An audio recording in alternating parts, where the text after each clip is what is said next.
Hello everyone, Charles Watts here. Welcome to another edition of Inside Arsenal, where today I am going to be joining you live. I thought we'd have a bit of a discussion about all things Arsenal building up to that game against Crystal Palace later on today. I hope everyone is well and you're enjoying the start of your week and you've had a good weekend wherever you have been. Across the globe, we've had to wait a little bit of time for Arsenal to get into action this weekend, haven't we? We had to play a sort of watching role, see how everyone else gets on. But main event of the weekend, let's face it, the main event, the Arsenal in action later today at Crystal Palace. Going to be a tricky game. Good performance there last season. Had to endure a bit of difficult times as well. Obviously, first game of the season, William Saliba having that superb performance, man of the match in his first game at Arsenal. Ending and winning 2-0, Martinelli with the early goal and then the own goal in the second half, rounding things off. I'll take 2-0 today. I tell you, if someone offered that to me right now, I would absolutely take that. So there's going to be lots to talk about. I'm going to invite the floor open to you. I can already see so many of you are getting involved. We're going to have about half an hour or so today. Lots of you getting involved already, saying hello, which is great to see as always. Please do get your comments in, get your questions in. Tell me where you're watching this around the world, where you're taking part in around the world. Always like to see your views and where you are. So let's get started. Suki here with the first question of the show says the obvious question about who will be left back. I think Alexander Zinchenko will be left back tonight. Suki, I'll be surprised if he's not. He's been fit. He's been training. He's had about a week's worth of training now. Mikel has a history of throwing Zinchenko in straight away when he's fit. He's done it on a lot less time than a week's worth of full training before. So, I'm expecting he'll come in today. I'd be very surprised if it's not Zinchenko. As long as nothing's happened that we haven't heard about. There's been no setback in training from the injury or from the training he's done the last few days. I fully expect he'll be part of that back four tonight. That's why I think Zinchenko, his patty of cake, saying afternoon, Charles. Gautam says, love your works, your new work. Thank you very much. Thank you for joining the channel as always. Good afternoon, Adam. He's from Kambemba, says, hey, Charles, can't wait for tonight's game. Everyone will be watching. Exactly. Everyone will be watching, seeing how Arsenal get on. It was a good result, I thought, last weekend. They got a bit of a criticism in the opening game against Forest, but it was obviously nervy at the end, a little bit nervy at the end after Forest got that goal. But I thought the performance got a little bit more criticism than it deserved. Granted, as you know, I was on holiday, so I didn't see it all, but I watched the extended highlights, and from what I saw, Arsenal played pretty well, especially in that first half. Second half was a little bit disappointing. They didn't go on and kill the game off and get maybe 3 or 4. But, Forest didn't get that goal on the breakaway and Arsenal win that match 2-0. I don't think many people would have complained too much about the performances. Rushwan, yes, you did catch good old, less with the old Rushwan. Thank you very much. Not quite old just yet. Before we carry on, I've got to bring this up. Obviously, I'm sure you all know. But yeah, you can see there, we are now 10 days away from the book signing, from the launch of the new book, which comes out. You can pre-order the book, as I'm sure you know, as regular viewers of this channel will know. You can pre-order the book. The link you can find lots of places. It's not in the description at the moment, but it will be if you watch this later on. I'll drop the description in for the pre-order book for the book.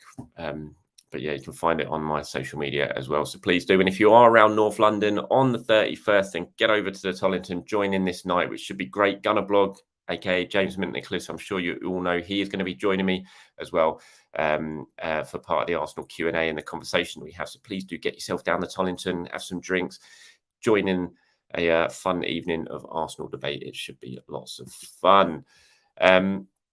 Let's talk to Michael here. He says, afternoon, any noise about any incoming outgoings? Well, Arsenal is certainly working on outgoings at the moment. That is absolutely the priority, as it has been for a while. We're still waiting for some of those outgoings to really materialise. Nuno Tavares, for example, the move to Forest appears to have broken down for now, but there are other clubs sniffing around Nuno, so we'll wait and see how that develops over the next day or so. I think it will happen. It will start to progress. Following Balogun, this is a big week for Balogun and his future. I expect by the end of this week, we will certainly know a lot more about where Balogun potentially will be playing his football next season. And I think Arsenal will be receiving bids for him this week. And then Kieran Tierney, if it ends up being Real Sociedad, when I hope Arsenal can get an obligation to buy, I don't really want to see Kieran sent out on just a loan with an option to buy. It'd be good to sort of clear things up once and for all with Kieran Tierney. Still a real shame the move to Newcastle didn't happen. I thought it would. It didn't. Sociedad for him would be a fantastic move. Great club, brilliant city, excellent place to play football. Champions League this season as well, of course. So it'd be a good move for him. You just do worry if Sociedad will have the financial capability of paying the sort of money that Arsenal want for Kieran Tierney. But yeah, I mean, there's plenty bubbling away, Michael, when it comes to outgoings. Incomings, I haven't heard too much about it. I have to say at the moment, I think Arsenal have done a lot of their business. They're quite happy with their business. They will reassess things in the coming days. If they can get a couple of players out the door, they might look at, what they can do if there is any opportunities there. I don't think they'll rush into anything. I don't think they'll panic because of the injury to Jurrien Timber, for example. I think they'll, that if they have to go with what they got, I think they'll be very happy to go with what they got. But if a good opportunity arises and they can get something done and they do shift a couple of players on in the next week or so, then I wouldn't surprise me if Arsenal do dip back into the market before the transfer deadline on September the 1st. Sherwin says, "Hi Charles, love your vids. Keep it up." I will. Thank you very much. Pat here says, "Hi Charles, hope you're well. Is it possible to get a signed copy of your book, as I won't make the launch as in Ireland? Great show as always." I am talking to the publishers about that. I actually think I'm going into a bookshop in London on the day of the launch, and they want a lot of copies, and I'm going to go in there and sign a lot of copies for them. Whether they will send them to Ireland, I'm not sure, but I will let you know. So just please keep an eye on my socials, keep watching my videos, because I'll give updates as I get them, because I get lots of comments about people wanting signed copies of the book who won't be able to make the book launch. And I will give you more information as I get it. But I think something could be happening which will make it possible. So just I'll keep you updated on that. But thanks very much for your question, Pat, and for your support. Christian from Copenhagen says, hello, Christian. I hope all is well. Hans here says, what pub can I watch the Arsenal game in London with Gooners? What Arsenal game you're talking about, Hans? I mean, you can watch it. I mean, there's loads of great pubs around the stadium. If you can't get to the game and actually be inside the stadium, go to Tollington if it's on TV. Fantastic pub where I'm doing the book launch. Of course, that's just down the road from the stadium. You've got lots of pubs around the Highbury area, around Holloway, down Holloway Road, where you can watch the games. Tollington is a place where I go a lot. I really like it. It's a good pub, brilliant atmosphere, and full of Arsenal fans. Always a really entertaining place to go and watch your football. But there's lots of pubs around. So you don't need to. You're not going to struggle, put it that way. But I'd probably suggest a Tollington just because it's always a really good night out or afternoon out, packed full of Arsenal fans. Hans here, I've already said who will think start left back today. I think it'll be Zinchenko. And are you a fan of Fantasy Premier League? Yes, I am. I play it badly, but I am a fan of it. Thank you very much. Guna Jake from Namibia is in. Fantastic. Great to hear you. We've got Junior from Jamaica. We got Amos from Lagos in Nigeria. Fantastic. Sai says you take 1-0. I would. Any win will do me. It's a tricky game away at Pit Palace. I will absolutely take a 1-0. Yams says hi from Melbourne. Hi, Yams. Thank you very much for putting on a fantastic Women's World Cup. Shame England didn't get the job done yesterday, but Spain absolutely deserving winners of what was a fantastic tournament. Jack Polson says, can you expand on Ethan Nwaneri, please? I'm not sure what you mean, Jack, about expanding on him. He's a very good player, really talented player. Absolutely delighted that Arsenal managed to keep hold of him, get him signed up. It was a really good chance he was going to go this summer. I expected him to go this summer. Lots of people working sort of behind the scenes in football and in transfers believed he was going to go this summer. And that it was virtually pretty much a done deal, either with Chelsea or Manchester City. At one stage, I heard Chelsea, and then I heard Manchester City. We were very much in pole position for him, and the expectation was he was going to go. But Arsenal really wanted to keep him. They continued to try and work on him and to convince him this is a place to play football, and he agreed, and he felt that this was the right place to stay and play football. And I think it's fantastic that Arsenal have managed to do that, because he's a hell of a talent. We saw that the other day with his hat-trick for the under-21s. And Arsenal are absolutely delighted that they managed to fight off rival clubs. I've seen some people saying, isn't it disappointing that he was interested in going in other clubs? But you just got to understand that in the world of, certainly in youth football as well, the competition for players when they're not signed up to professional contracts is so fierce. There's so much sort of being offered, and it's a really difficult time for young talented players. And so I don't blame him for having his head turned, or his family having their heads turned. It's just the way of the world when it comes to football. And Arsenal just continue to work on him, continue to try and sell the story of what they want for him and lay the pathway out. And they did that, and he stayed, and it's fantastic news for Arsenal. I can't wait to see him developing over the next couple of years. Damon from Reading, just down the road from me. Damon, hope all well. Look forward to the book signing. I'll be coming with my wife and my mate. All Gooners. Great to hear that, Damon. I might well bump into you on the train on the way there or on the way back. Probably end up standing at Paddington Station for a delayed train on the way back, no doubt. So great to hear from you. And see you on the 31st. Looking forward to it. Jay from Essex is here. We've got Daniel from Houston, good city, Houston. I went over there for WrestleMania about 15 years ago, whatever it was. Saw Undertaker versus Shawn Michaels. What a match at Houston, WrestleMania. Brilliant. Heading to AEW this weekend at Wembley as well, which I cannot wait for. So let me know if you're going to AEW. If you're a wrestling fan, let me know as well. Who starts in goal today? Asked Amos. I think Aaron Ramsdale starts in goal today. I'll be surprised if he doesn't. David Raya has come in. It's going to be a fierce battle between the pair of them to be Arsenal number one, but Ramsdale is number one at the moment.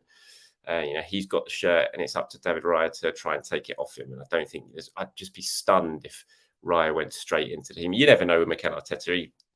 He can do what he wants. He's a manager, but I just think Ramsdale's done nothing wrong. He's number one. You don't just take that shirt off him. It'd be amazingly harsh, and I'd be stunned by it. So I think Raya has got a job to do to try and get Ramsdale out of the team. And if Ramsdale continues to perform, he'll stay in the team. So I think Raya will be included today, but he'll be on the bench. And Ramsdale's in goal. Abby says Dubai is locked and watching. Keep the good work up, Charlie. Thank you very much for that. Guna Jake says Charles Timber or Saka cover. Yeah, it's an interesting one. I've spoken a lot about this, and I've spoken to people about this, and I've just not really got any indication that there's going to be Arsenal definitely going to be dipping into the transfer market to replace Urian Timber. If an opportunity comes up that looks like, oh, you know what, that's good, that works for us, then they might take it. But I don't think they're specifically going to go out and look to really bring in cover. I think they're quite confident they've got the cover at the moment. But that doesn't mean necessarily they won't do it. Like I said, if something comes up, then they might. But I still think if something happens between now and the end of the window, it might be more in that sort of Saka cover area that Arsenal do, rather than looking to directly replace Urian Timber with that really difficult injury. Really, such a shame. Such a shame. I'm so sorry for him. Out of everything, obviously, I'm gutted for Arsenal. I'm gutted for Mikel Arteta, because you signed a player of such quality, who's going to give so much to the team, was going to play so many games, provided so much quality, versatility. But first and foremost, for the player, I mean, coming over to a new country, your Premier League debut, you've been the star of pre-season pretty much, and you get that injury and you're out for the season. It's just crushing disappointment for him, and I'm just gutted for Urian Timber. It's such a shame, and I really hope, fingers crossed, he comes back and looks as good as he did before the injury. Abraham says, hi Charles, what's your view on the Premier League team so far? Any teams Arsenal should worry about bar Man City? Well, I'd say Brighton at the moment. Looking on the way Brighton are playing, they've picked up exactly where they left off last season. It doesn't matter what players leave, they just replace them with decent ones. Matoma's just looks like an absolute sensation, just a superstar. I'm sure he'll probably be the next £100 million plus player that they sell. But De Zerbi's just a great coach. He's got that team playing such good football, and it would not surprise me at all if Brighton pushed for top four this season. They weren't in my predictions to be top four. They weren't in my predictions to be top six, actually. And I'm already looking at their performances and regretting those decisions. It wouldn't surprise me at all. They're just a proper team. I don't concede too many goals, and they've got a real threat going forward. And if they do more in the transfer window between now and deadline, then they could be a hell of a team. Other than that, I've not really been, I thought United have been awful, dreadful. It was so bad against Spurs. Spurs looked all right, I thought, against United.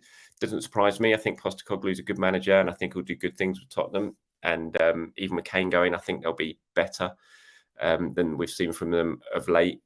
I just think Postecoglou will get them. He's the right manager for them, and he'll get them playing. And the early signs suggest they will.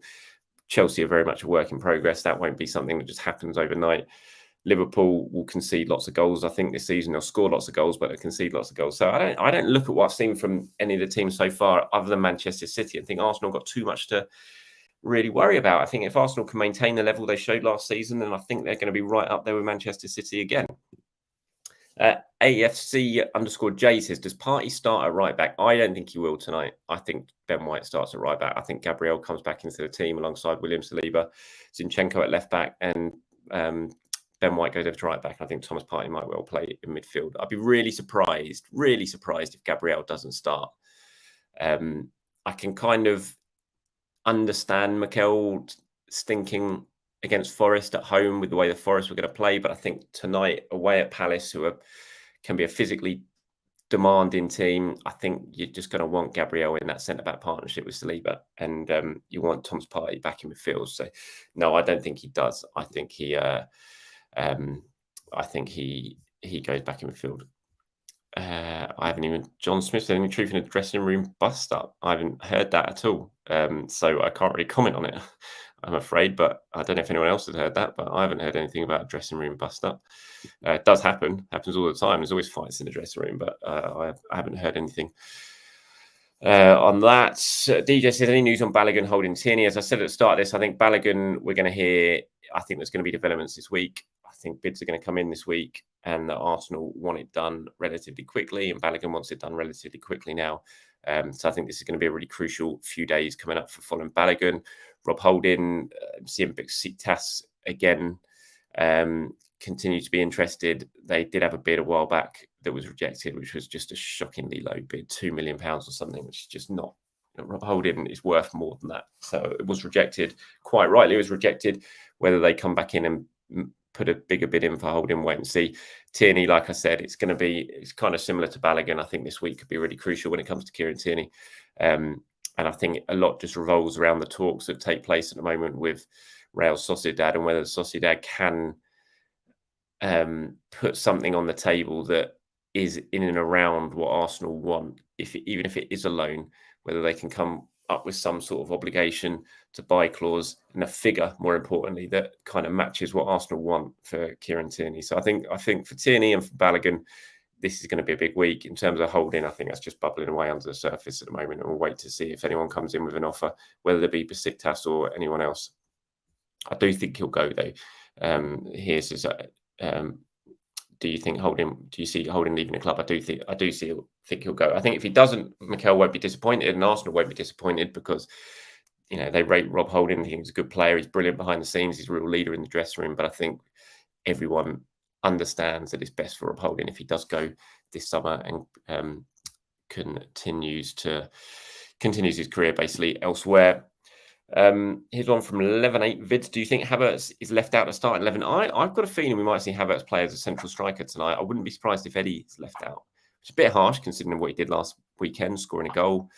But I think if you do go with the back four that I'm expecting, with Gabriel coming back in, and then that means that Ben White goes to right back and Thomas Partey potentially goes in midfield alongside Declan Rice and Martin Odegaard, I wonder if we might see Havertz play as the 9 with Eddie on the bench. So no, I'm not. I think he'll probably start, but it wouldn't surprise me at all if it is Eddie. It's a good thing that Mikel has now. He has these options. He can do what he wants.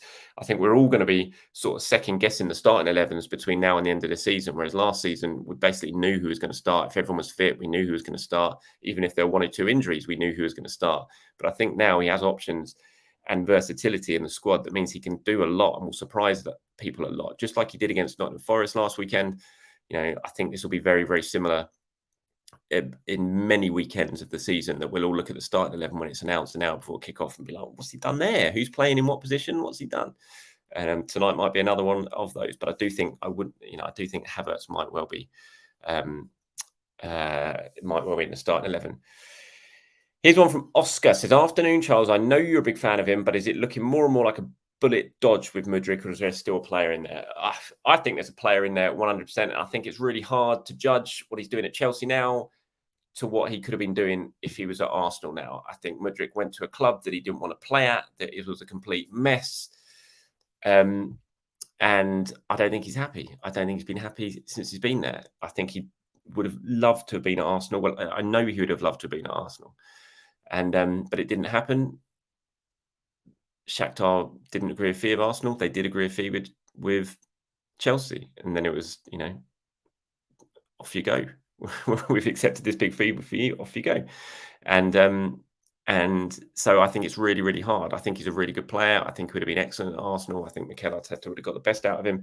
It's a huge transfer fee for what is still basically a developmental player. He'd only played at Ukraine, not that many games in the first team or international level. So he's still developing. Yet you've got this huge transfer fee weighing over your head as well. So I think it's really difficult for him. But and clearly he hasn't hit the heights that he or Chelsea would have wanted. But I do think, and I'm still utterly convinced, if he'd have come to Arsenal, where he'd have been happy, where he'd have been with Zinchenko, I think we'd have seen a completely different Mudryk to the one we're seeing right now at Chelsea.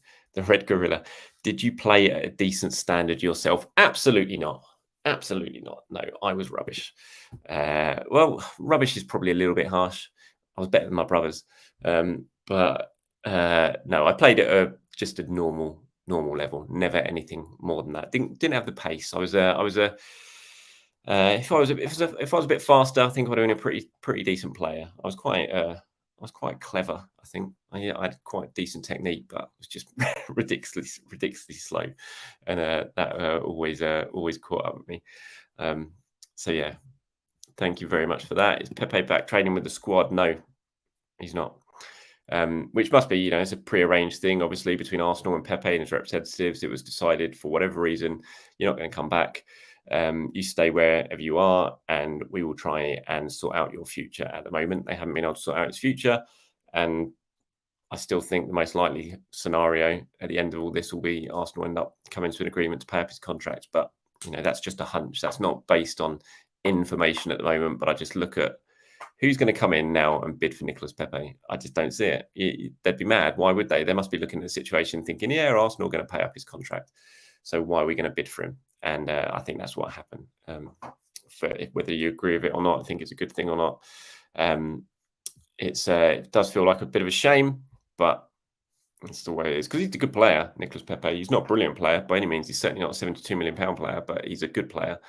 And it's pretty mad that he's going to end up basically leaving, I think, by being paid off about 4 years after arriving for £72 million. Is there any chance for Tierney to be part of the squad? Been very worried for him since it's been so long since KT started the game. If you're talking about tonight, yeah, I think there's a good chance he might be in the squad tonight, especially with Timber's injury. I think Tierney probably comes back into the squad. I think he'll be on the bench. I don't think he'll play. I don't think he'll start, but I think he comes back into the squad. But, whether he's still at the club at the end of the transfer window, I still think it's unlikely. And I think he'll probably he'll be heading elsewhere. But no, nothing's happening with that yet. Nothing's decided. Right, what are we up to now? We're on 23 minutes. I'll probably do about 5 minutes more. There's so many of you getting involved. Lots of you have kind of asking the same things. So as I always say in this, if you're not seeing your question come up on the screen, it's not because I'm ignoring you. It's because we've already kind of discussed those things.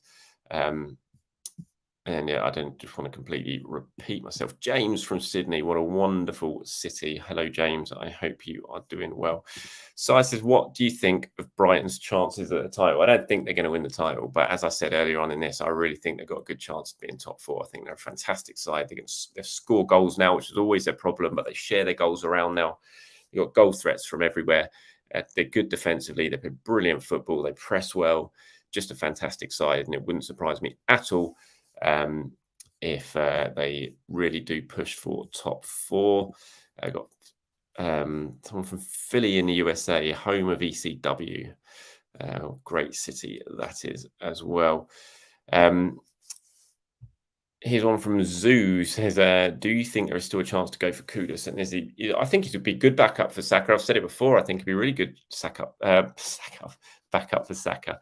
But Arsenal haven't made a move yet. They haven't firmed up any interest in him yet, and West Ham are pushing. So it might be that he ends up going somewhere before Arsenal have the opportunity to firm it up. And so, I wouldn't sit here right now and say there's no chance of it happening, because there's still, 11 days left of the transfer window. But if they are going to firm up their interest in him, and there is interest in him from Arsenal, they're going to have to do it very, very quickly.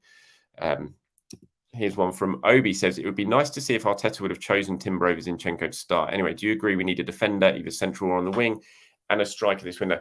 I think it's Zinchenko's fit. Zinchenko plays. I think Timber was filling in over there. He was signed as a right back, as far as I'm aware. I don't think he was signed as a left back, even though he can play there. I think once Zinchenko is fit, he comes back into the team. Do I agree need a defender? I don't necessarily think they need a defender. No, I think they've got enough, but need to be a bit lucky in terms of injuries. But if they are, pretty lucky when it comes to injuries, I think they've got enough in defence.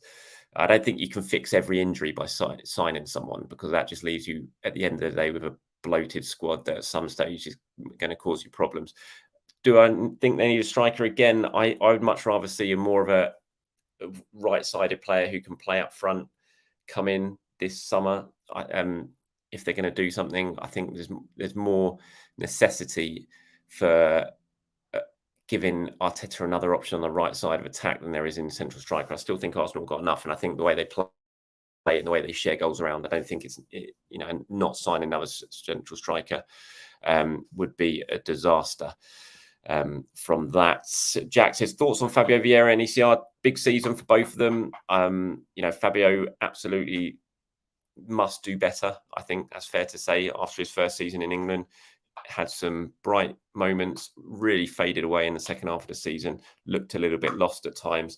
But he's a talented player, and I think Arsenal will give him the opportunities to prove himself this season. ESR, I'm a massive fan of Emil Smith-Rowe. Everyone, regular watchers of this channel, know I'm a massive fan of Emil Smith-Rowe.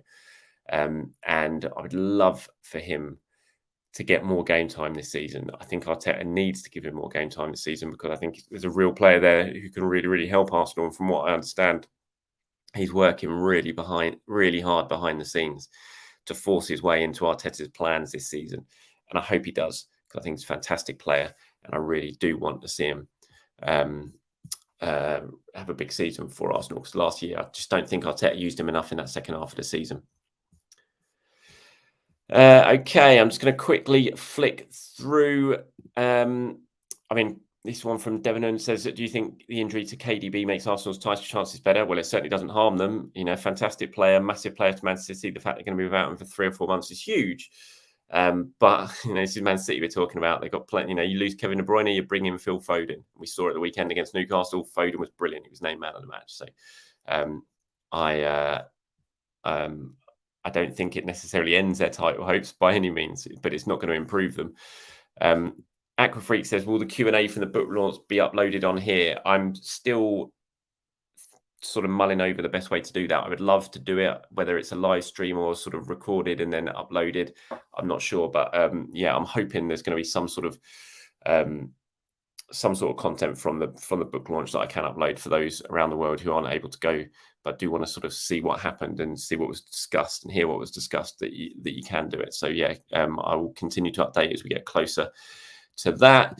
Shane here says, what made the Cronkies put so much trust in Arteta? Well, I'll tell you what, Shane, if you buy a book that comes out on the 31st of August, talks about this at length, and why Arsenal really bought into Arteta and why the clubs all sort of aligned behind this project. But basically because they saw enough, they heard enough from Mikel when they've spoken to him, when they sat down during the interview process, that they just believed in him. And it's a big, big ability Mikel Arteta has to make people believe in him when he talks. And, that's why so many players want to play for him. That's why so many players have bought in. That's why the players here have bought into his way of thinking so much. And is why the Cronkies and the board really back him, because they can see what he wants to achieve and they believe he's a man who can get the club there. And the signs so far suggest they're right, because the improvement has been massive. It's not been easy. There's been some really difficult times, but I think even the biggest Arteta detractors, and there are plenty of them out there, cannot sit down and look at where Arsenal are now to where they were just a couple of years ago and think the improvement has not been absolutely huge. So yeah, but buy the book, Shane. Read the book. There's lots of stuff in there on it. Okay, I'm just flicking through. We're on the half-hour mark now, so I'm going to call time on this. I'm just quickly flicking through to see if there's any questions here that we haven't answered, but pretty much all of them are about the things that we've spoken about. So I think I'm going to call time on this, unless there's one thing that... God, there's so many of you got involved. I'm so sorry for people who haven't answered the questions or brought your names up on the screen.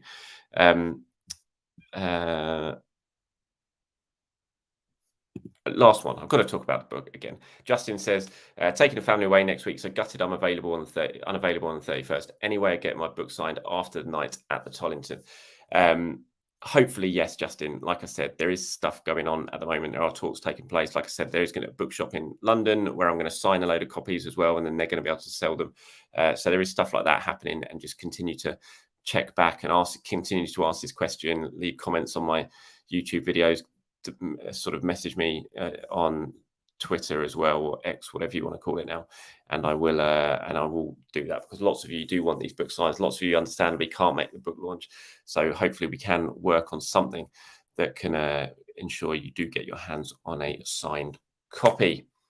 All right, that is it from me, everyone. Thank you very much for joining in. Really appreciate your time, as always, wherever you're going to watch tonight. Enjoy the game. Fingers crossed Arsenal can make it 2 wins from 2 in the Premier League and celebrate another victory away from home at Selhurst Park, just like last season. Have a very, very good evening, everyone, and I will speak to you soon.